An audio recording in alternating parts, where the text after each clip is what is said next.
Light, easy to handle, effective. The handgun is the ideal weapon for both defensive and offensive close-quarter man-to-man combat fighting. Easily carried at the side, it's practically a part of you. In spite of the weapon's light weight and compactness, a bullet smashing through only one of these white pine boards would be enough to seriously wound a man. Before handguns can be fired properly, men must first complete basic training with the pistol and revolver on a standard range. Here, trigger squeeze, sighting and aiming, and other fixed and correct firing habits are learned.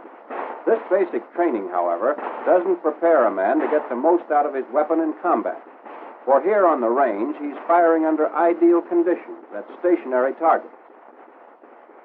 Being a good shot on a range doesn't mean that a man will be the same good shot when the target is moving or firing back at him. To get the maximum out of his gun, a man must learn to fire quickly and instinctively. Just as a rifleman graduates from the practice range to combat firing, the man armed with the handgun must have the same kind of advanced training with his weapon. A course in combat or practical firing has been designed to give that needed advanced training. As in this demonstration, men learn to shoot quickly and accurately from any one of the three basic firing positions. From the prone position, they learn to score hits on a pair of bobbing targets at over 50 yards. Moving up to 25 yards and assuming the kneeling position, they'll be able to do the same thing. In combat firing, a two-shot burst gives a dispersion of 6 to 8 inches on the target, assuring at least one hit. When a moment's delay may cost a life, combat firing trains men to fire instinctively from the standing position, pointing the gun as if it were a finger. To change the direction of fire quickly while at a standstill, just pivot on either foot.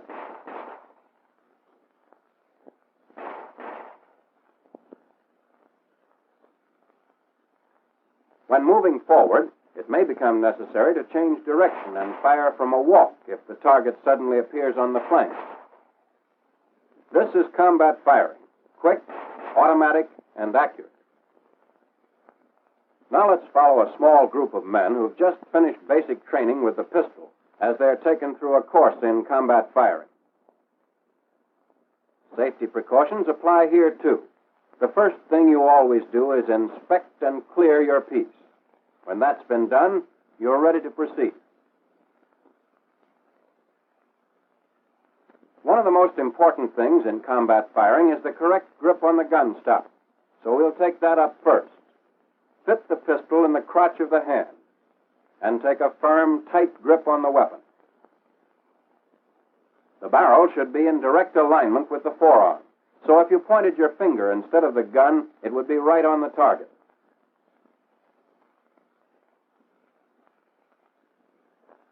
If the weapon is held a little to the right or to the left in the hand, the barrel will not line up with the forearm and shots will miss. It should never be this way. For accurate shooting, the gun must be in line with the forearm. Remember to take and keep a tight, firm grip on the gun stock. A loose grip will allow the weapon to twist in your hand on recoil.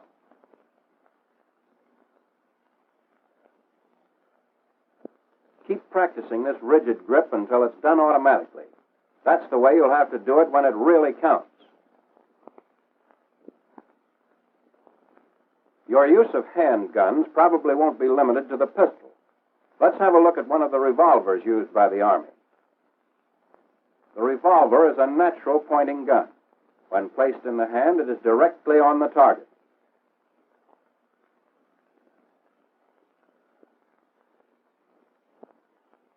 The pistol, however, due to its stock design, requires a slight upward cocking of the wrist to bring it in line with the target. After a little practice, this adjustment will become instinctive. Greater accuracy with either the pistol or the revolver can be obtained by using a two-handed grip. Simply hold the gun firmly with the right hand. Place the butt in the palm of the left hand and close the fingers around it.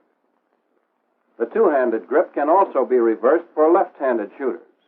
In such cases, the gun is held in the left hand and the right hand serves as the support.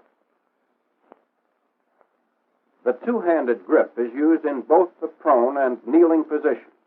It provides a very comfortable, steady shooting platform and will give the maximum number of hits on the target.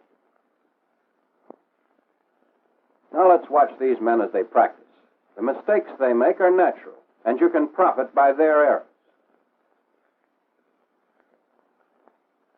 Later, there will be several other opportunities to apply the two-handed grip in the prone and kneeling positions.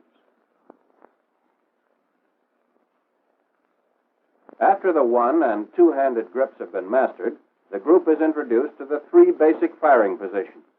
First, prone. Although it takes the longest to assume, it's the steadiest to fire from. And in this position, the body presents the smallest target to the enemy. As prone is best of the three basic firing positions for steady and accurate long-range firing, it should be practiced until it can be assumed quickly and easily. There's no set or definite way to get into it as to body angle, legs, or heels. Just lie as flat as the terrain will permit with the gun extended. When in the prone position, additional time should be spent practicing the two-handed grip. For if the gun is not held correctly, you won't hit the target no matter how steady the firing position. When your instructor is satisfied with your proficiency in the basic prone position, he may allow you to practice more spectacular maneuvers. A neat trick is rolling out of place and into better cover after each burst of shots. This serves to confuse the enemy and keeps him from guessing your location. The second basic position in combat firing is kneeling. Like prone, kneeling offers a relatively small target and at the same time is very steady. It's easy to get into. Just drop down on one knee and extend the gun. You can fire while down on either knee as long as you're well balanced.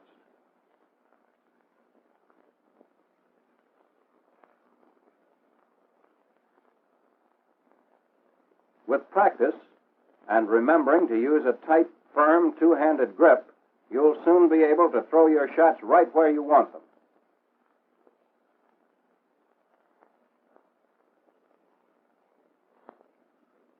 It's a good idea to alternate knees, for in combat, the terrain and cover will decide which one will be best to use.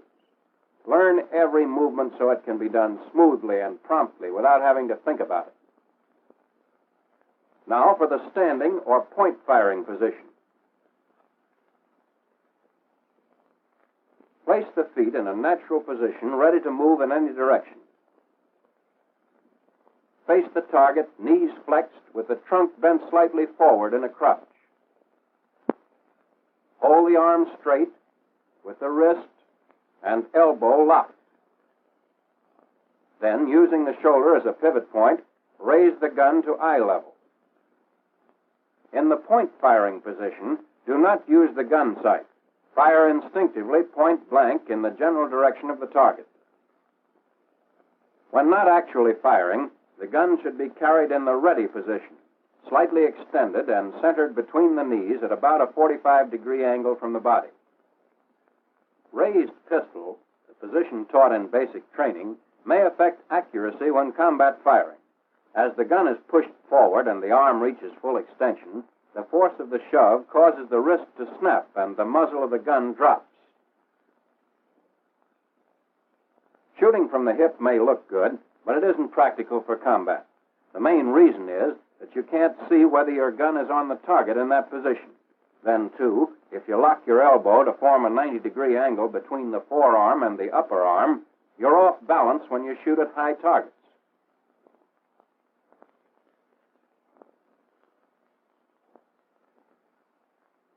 Point firing with locked wrist and elbow and pivoting from the shoulder will give the greatest number of hits. Here's an alternate position which some shooters find more comfortable. The elbow is held flexed or bent instead of being locked straight. Considerably more practice is necessary to master this position. Be sure to extend the gun far enough to the front so that you can get a glimpse of it and correct any shooting errors. When the situation demands an angle shot from either a standing or walking position, don't just pivot from the shoulder. The chances of a hit that way are only 1 out of 3. And don't jump around to change the direction of fire. Or, like swinging the arm, you can't land in the same place twice. If the ground happens to be rough or uneven, you're apt to lose your balance. Turn smoothly. Let the movement of the body take care of any change in direction. Smooth, easy pivoting will keep the gun in the same relative position to the eyes and body, enabling you to shoot where you look. Pivot on either foot, whichever brings you into the best firing position. When pivoting, bring the gun up to eye level during the time the body is changing direction. Point firing depends on doing everything quickly, smoothly, instinctively. Practice all the things you've learned over and over again until they become as natural and effortless as breathing.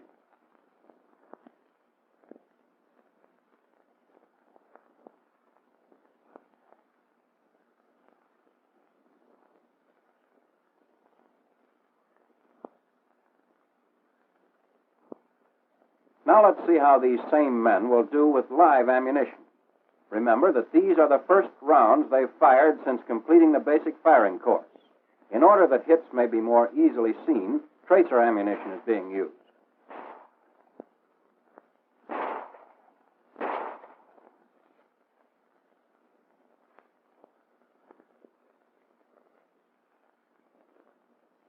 Each target appears for only a short time, so shooting must be rapid as well as accurate.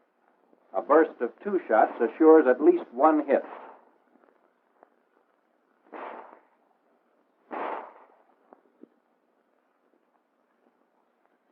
At 25 yards, kneeling, the group will do fairly well.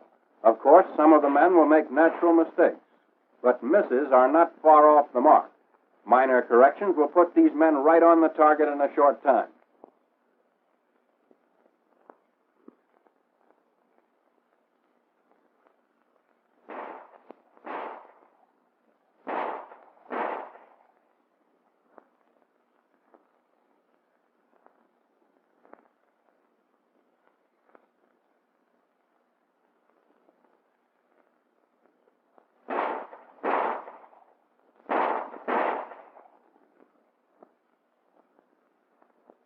With point firing, it's best to start close to the target and work gradually back as speed and accuracy increase. Watch this next man. After firing at the first target, he'll relax and change his grip on the gun, missing the second target completely.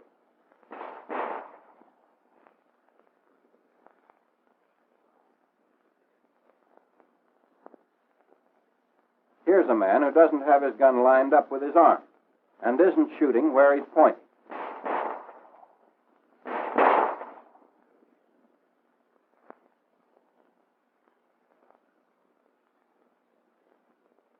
This man, however, is using a tight grip and has the gun aligned with his forearm.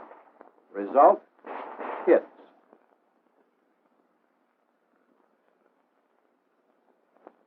For teaching large groups of men combat or practical firing, a regular pistol range can be easily converted.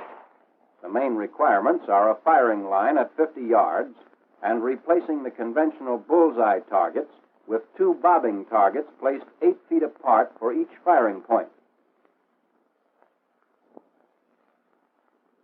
When practicing the kneeling position, the pistol stands at the 25-yard line can be used to simulate obstructions over which to fire. The gun should never be rested directly against them or anything else when firing. If additional support is needed, rest the hand or arm against the solid object, but never the gun itself. For practicing point firing, shoot from the 15-yard line. Allow no more than 2 steps forward to maintain the safety angle. Point firing will require more practice than firing from either the prone or kneeling positions. Courses of instruction should be designed to provide additional time for the standing position. To test judgment as well as marksmanship in a realistic setting, little Berlin or Tokyo installations may be used for small advanced groups. To avoid being picked off by snipers, the man being tested drops into prone at 50 yards. As he moves forward, he takes advantage of all cover, keeping constantly on the alert, since targets may be rigged in windows and around corners.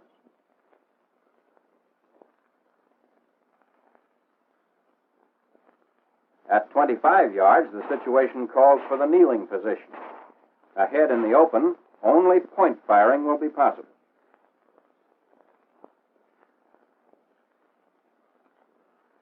This is combat firing, quick, instinctive, the kind of training that can mean the difference between his life and yours.